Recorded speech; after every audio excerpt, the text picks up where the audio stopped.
नमस्कार, मैं प्रीतेश कुमार एक बार फिर से माँ शारदे कोचिंग सेंटर की तरफ से आप सभी का स्वागत करता हूँ। चलिए आज हम लोग निर्देशांक ज्यामिति का ही एक नया टॉपिक लेकर उपस्थित हुए, वो है विभाजन सूत्र। इसके पहले वाले क्लास में हम लोग दूरी सूत्र पर जिक्र किए थे। आज हम लोग विभाजन सूत्र को देखते हैं। तो सबसे पहले विभाजन सूत्र का बच्चे को प्रॉब्लम होता है फार्मूला याद करने में। तो देखिए, मान के चलिए विभाजन सूत्र जैसे कोई ए और बी एक रेखा है, ठीक है, इस पर कोई बिंदु क्या है, सी है। तो सी का अगर निर्देशांक चाहिए तो यही निकालना होता है। और ये विभाजित जो ये लाइन हो रहा है, ये बिंदु सी से जो विभाजित हो रहा है वो m1 अनुपात किस में, m2 में। तो इसका निर्देशांक x1 y1, शुरू वाले को मानेंगे x1 y1, लास्ट वाले को x2 y2, और जिसका हमको निकालना ये बीच में जो है वो कहलाता है xy, और ये विभाजित हो रहा है m1 अनुपात m2 में। तो विभाजन सूत्र के तहत हम अगर x का निर्देशांक x को निकालें तो x बराबर फार्मूला होगा। आपको याद कैसे रखना है कि पहले m1 लिखना है, फिर प्लस m2 थोड़ा गैप दे करके लिखना है।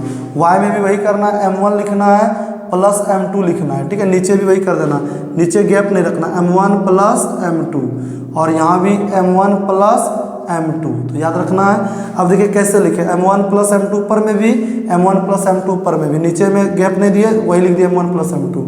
तो देखिए अगर x से संबंधित फार्मूला है तो m1 है तो इसका अपोजिट रख दीजिए x2, x तो होगा क्योंकि x का फार्मूला है। तो अगर 1 है तो x क्या हो गया 2, अगर m2 है तो x क्या लगा देंगे 1, यहाँ आइए, ये y है तो y ही लगेगा। लेकिन यहाँ देखिए m1 है तो y क्या लगा देंगे 2, और अगर m2 है तो y क्या लगा देंगे 1, अपोजिट एकदम। 1 है तो 2 लगाए, 2 है तो 1 लगाए।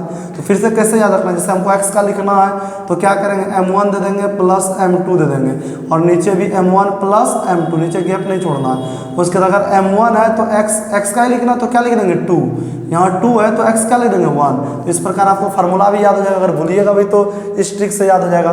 तो चलिए इस क्वेश्चन को हम लोग इस फार्मूले के तहत सॉल्व करने का प्रयास करते हैं। कहता है उस बिंदु का निर्देशांक ज्ञात कीजिए, उस बिंदु का निर्देशांक ज्ञात कीजिए जो बिंदु इतना और इतना को मिलाने वाली रेखाखंड को 2 अनुपात 3 में विभाजित करता है। पहले इसका फिगर ड्रॉ कीजिए। तो मान के चलिए ये बिंदु ए है और ये बिंदु बी है, जिसका निर्देशांक क्या 1,2 ए का, और बी का कितना है 3,4। इसी पर ये कोई बिंदु सी है तो इसका हमको निर्देशांक ज्ञात करना है। तो इसको x और y मानते हैं, और ये अनुपात दिया है 2 अनुपात 3। तो ये हो गया आपका m1, ये हो गया आपका m2। अनुपात को m1 अनुपात m2 मानते हैं। देखिए यहाँ ऊपर पे भी दिए हैं, ये आपका हो गया x1, ये हो गया y1, ये वाला इधर वाला क्या कहलाता है, देखिए x2, y2, यानी शुरू वाला x1 y1 और ये वाला x2 y2।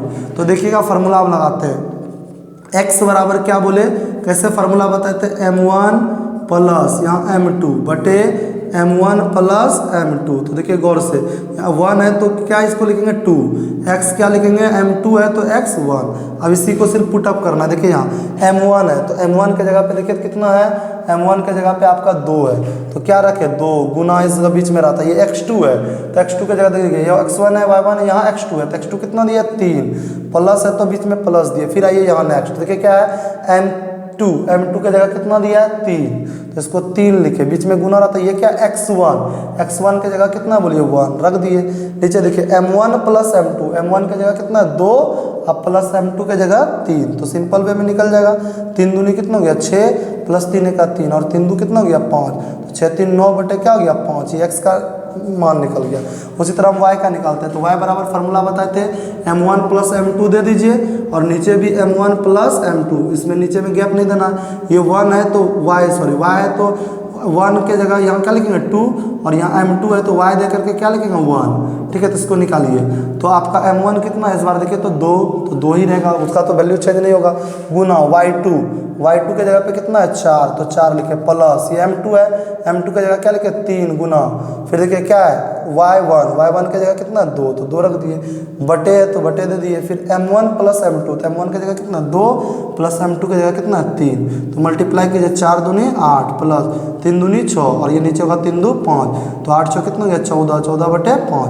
यानी आपका सी का जो कोऑर्डिनेट हो गया इस बिंदु का निर्देशांक वो x का निकला है 9 बटे 5, और y का जो निकला है वो 14 बटे 5। ये आपका क्या हो गया आंसर, ये विभाजन सूत्र से बना लेना है, ठीक है। इसी प्रकार हम 1 2 को क्वेश्चन दे देते हैं, ठीक है। देखिएगा यहाँ है ना, देखिए एक क्वेश्चन आपको बना करके दिखाना है ना होमवर्क में। 4, -3 है और ये है 8, 5, और ये ए ये बी और बीच का कोई बिंदु सी है, इसका निर्देशांक आपको निकालना है x, y का।